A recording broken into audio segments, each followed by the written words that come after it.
Welcome to the Resilient Diabetic, Episode 1, My Humble Introduction. Now, are you new, basically diagnosed diabetic, type 2, possibly even type 1, maybe even considered a borderline pre-diabetic? One that's been looking and searching for advice that can really help. You have found the Holy Grail. You will become my new online diabetic family. So the big question is this: why are these videos going to be so unique, different from anything else you will find on the net? Well, it comes down to a few things. One, my education, and I'll go over that in detail in a few minutes. Two, I have created and maintained pretty much a world-class physique prior to being diagnosed. But even more impressively, even a better physique after being diagnosed. And I've helped many, many others do the exact same thing. Third, this is critical, walking the walk. I am a diabetic. I was diagnosed a little over 5 years ago. So you are not going to find this kind of information anywhere on the net. I will, in time, go over a lot of the common mistakes many of the diabetics make. Without even realizing it. Towards the end of this video, I'm going to go over some of the basic fundamentals all diabetics, they don't quite know yet, but they should know. In other words, as I say in life, clarity is power. This is the reason you're going to want to hit that subscribe button. Okay? So now, how are we going to do this? We're going to address the pillars and our objectives and goals. Now, what are the 4 pillars for us as diabetics? Number 1, you already know this. It will be, and it'll always be, about the control of blood sugars. We are in control. That is our number 1 goal as a diabetic. As they say in life, what gets measured gets improved. Such as the key marker that we will get to know very, very well, which is called the A1C. Now, our goal obviously is, generally, most doctors they want you at around 6.5 or less, which is good. My goal for myself is a little loftier, so I usually come in around 5.5. Now, what is going to separate this out from every other YouTube channel? This is the big kicker. I'm going to want you to look your all-time best, even better than prior to the diagnosis. Okay? So I have links to my Instagram and my Facebook. Please join. And you'll get to see some very private and personal pictures of myself over time and my family. And it's there to show you the reality of my world. Now, on top of that, on top of controlling blood sugars and looking good, third, I want you feeling your all-time best. And that's even better than before the diagnosis. And what I mean by feeling the best? You're going to feel strong, energetic, alive, most importantly, healthy. One of the things I've noticed once someone gets diagnosed with diabetes is that we kind of lose our sense of humor. Most don't understand this because they're not diabetics. They don't go through these waves of blood sugars that are up and down, up and down. But once sugars are controlled, we don't get that degree of being snappy and angry and jittery and cold-hearted. So all those emotions will be dissipated in overtime. So, lastly, and this is really, really critical, as I mentioned before, we're going to be walking the walk, not talking the talk. This will be about practical knowledge. That's really, really critical for us as diabetics to control blood sugars. So, everyday tips and tricks that I use to maintain that A1C, the diabetic diets, the diabetic meals, what actually works, what does not. What to eat, when. We will discuss exercise, cardio, weight training, medications, and what I use daily. These are the real simple tips and tricks like gum, diet sodas, teas, coffee. Yeah, I love my coffee. And a lot of misunderstood and possibly very controversial everyday tools, even like sugar substitutes that I use to basically maintain near perfect blood sugars. And of course, our most important tool as a diabetic, our glucose meter. So remember, being a diabetic is not like everyone else. What we really want are long-term, easily sustainable ways to control sugars. Yet we want to be healthy, and the bonus of these videos, we're going to look great too. Now that I have your attention, good. Listen on. So I will begin this by even getting more personal with my life story prior to being diagnosed as a diabetic. And I'll get deep because there's some realities to this life story. Now, when I was young, to be truthfully honest, I wasn't always built like this. I had struggles with body image. And it's related to being the key word resilient. I was a chubby kid. So in elementary school, I can honestly say I was ashamed of my body. I had a chubby, let's call myself a chubby, well-fed frame. But I had boobs. I had a belly, skinny legs. I wasn't built like a Greek god. So I would go out in public always wearing a shirt, whether we be at the beach or a water park. I could never expose myself. I just couldn't do that. And this all culminated on my first day of high school. And I went to a private all-boys high school that was known for their sports. So I was surrounded by even more muscular little Greek gods. And I remember my first day of PE. We had our PE session, and then the coach said, guys, go ahead and shower up, get to class. And I remember sitting there in the shower, toweling off, and there was a group of guys who were kind of staring at me. They were looking at me. And they came up to me and actually grabbed my boobs. Now, I didn't cry or get upset. I was ready for that, to be truthfully honest with you. I was prepared.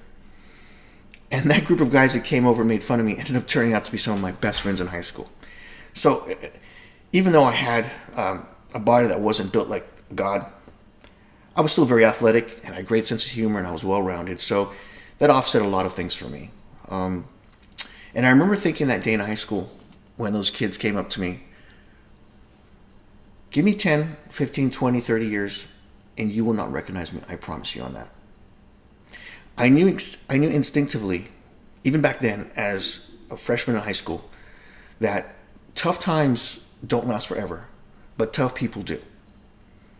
That, my friends, is resilience. So this is about resilience. And that's actually where my love for developing the human body actually began.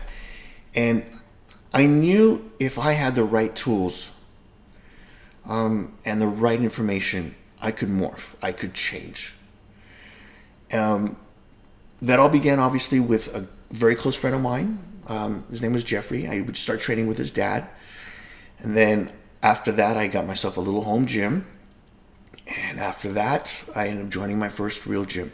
And when I joined my first real gym, I was surrounded by even bigger, more muscular Greek gods.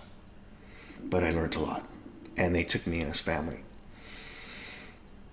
Now, the one thing I learned quickly was that I was obsessed with learning. Why was I different?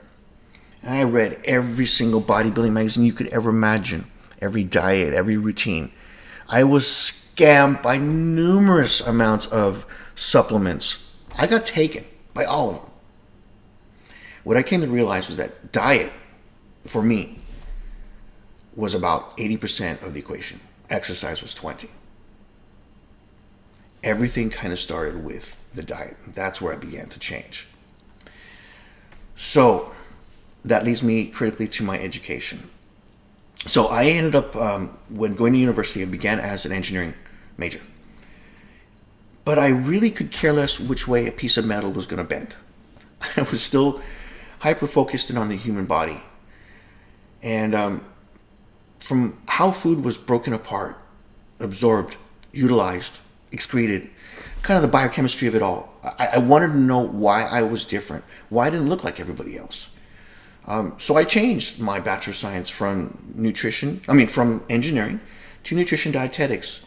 And I excelled at it because it was personal. Graduated cum laude, so I am not a dum-dum. I'll put it to you that way. So what's the importance of this? So you can kind of see from my humble beginning, I was not part of what I call the genetic elite. These are the group that can eat pizzas and hamburgers and remain lean and muscular and look good all day and all night. I was on the opposite side of the fence. I had to fight. I had to be resilient. I had to learn. I had to be patient. Got it. I have to learn.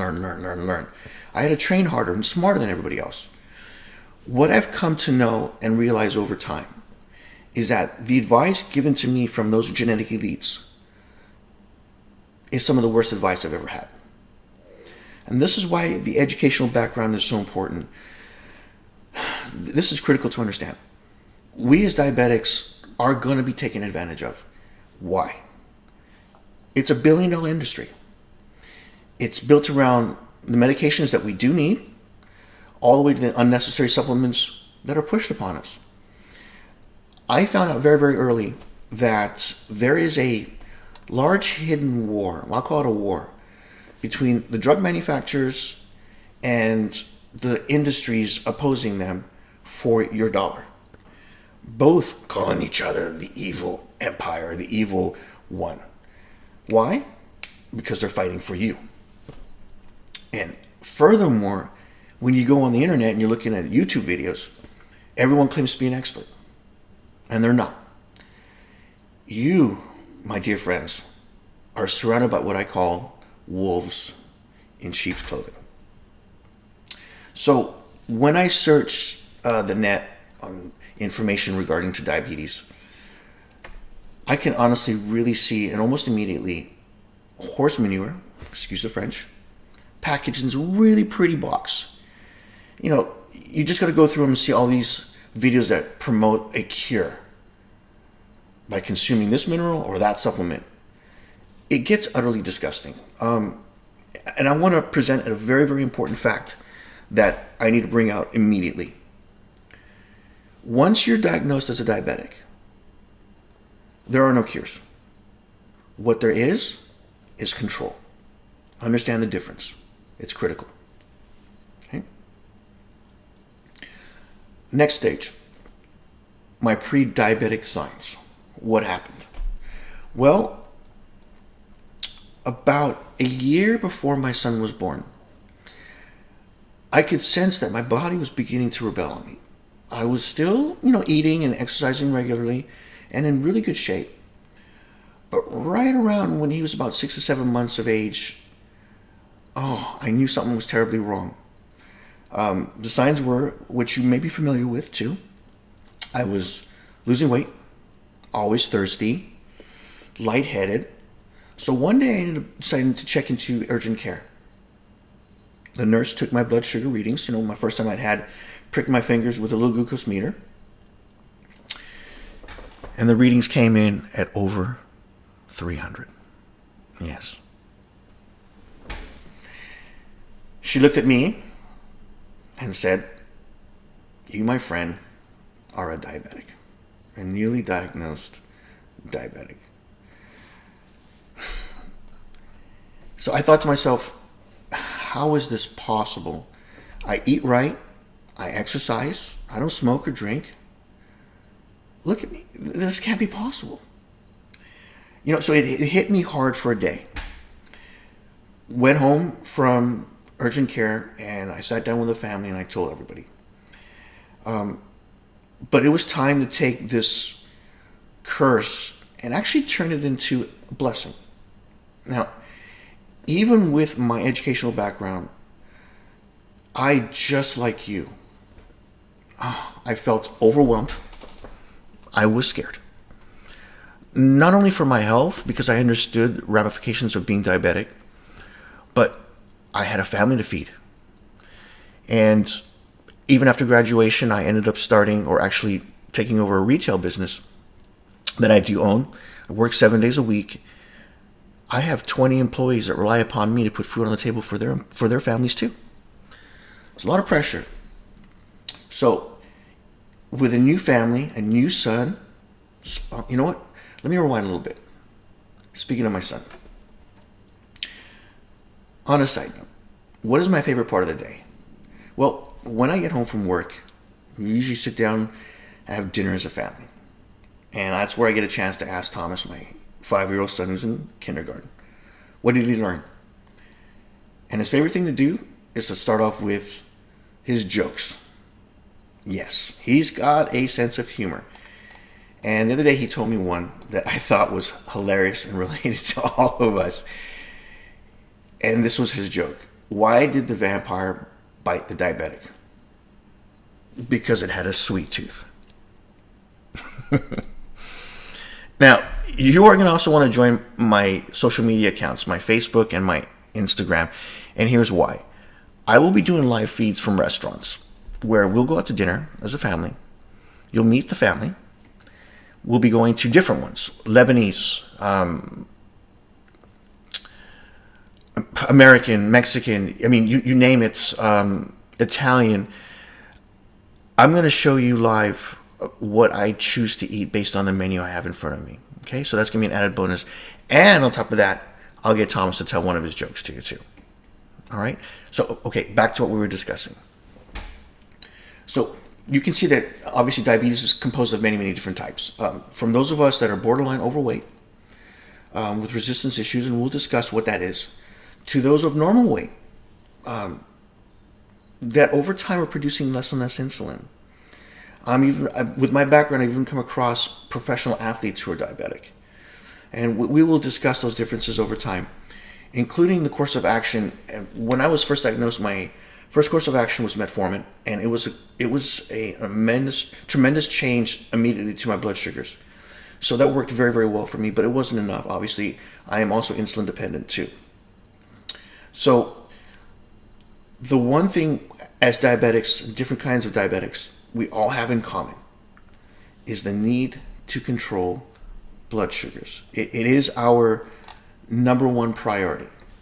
So you can see now why these episodes and these videos will be so different from everything else on the web.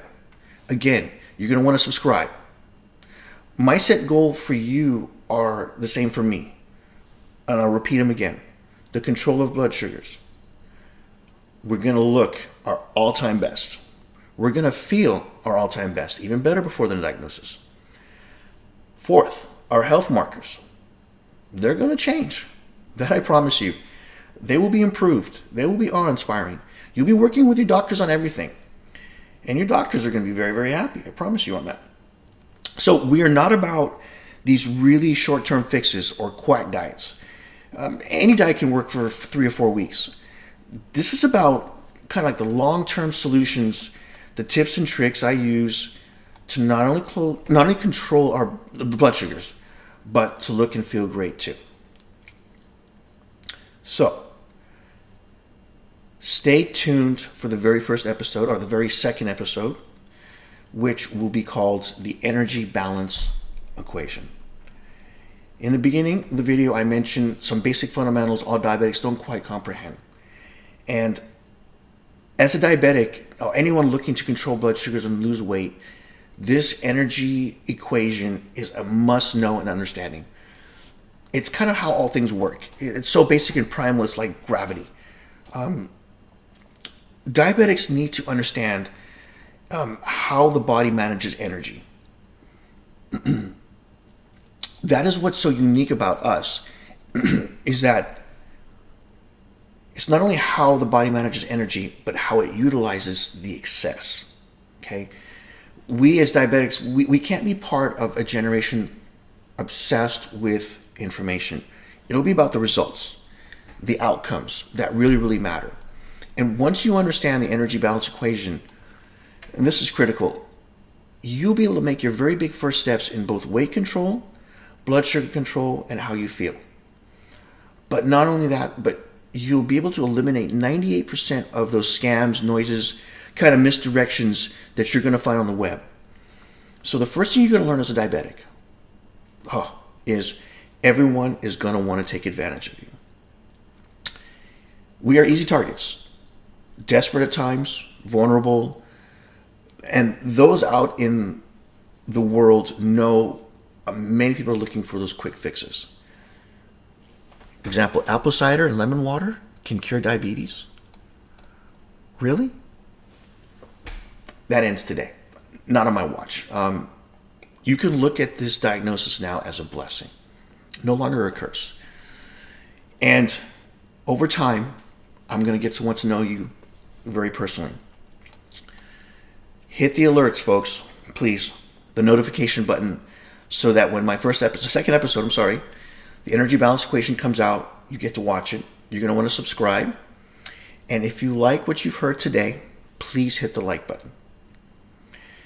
More importantly, if you know diabetics out there, please share this video. Get them in on the beginning stages of this. And lastly, most importantly, I need you to take a moment and share some comments, please. Down below, I want to know, how can I help you? What are your biggest challenges as a diabetic? So, my new Resilient Diabetic family, we will see you soon. I plan in time to put out an episode once a week, but it's going to be tough for me because I still work 7 days a week. But this is so important. I will get there, okay? I'll leave you with this kind of interesting thought. Diabetes is like fitness. You can't really read about doing sit-ups. You just got to do them. So, in the end, it's not really about how many likes I'll have. It's going to be about you. How have I changed your life for the better? So, have a great day, a productive week, and we'll see you soon. Take care.